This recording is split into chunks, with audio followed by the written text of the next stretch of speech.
आता आम्ही घराच्या इथं उजव्या साईडला आम्ही भरपूर छान छान प्रकारचे गुलाब आणलेले आहेत. हे बघा इतकी सुंदर फुलं आहेत ही.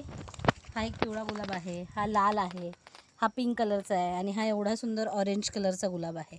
आता आम्ही ह्या साईडला गुलाबाची झाडं लावणार आहे आणि त्याच्याबरोबर त्याला पेअर करायला ही तगरची झाडं आहे.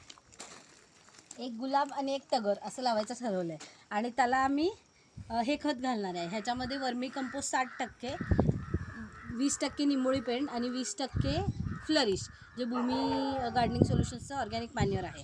असं आम्ही खत तयार करून घेतलं आहे. हे प्रत्येक खड्ड्यात टाकून त्याच्यावरती झाड लावणार. इतकं छान वातावरण झालेलं आहे. ह्या मस्त वातावरणामध्ये बारीक बारीक भुरभुर पाऊस असताना हे प्लांटेशन करण्यात जी मजा आहे ती मजा कशातच नाही आहे. इतकं आम्हाला आज मस्त वाटत आहे. कॅमेरामॅनला पण वाटतच असेल असं मला वाटतं.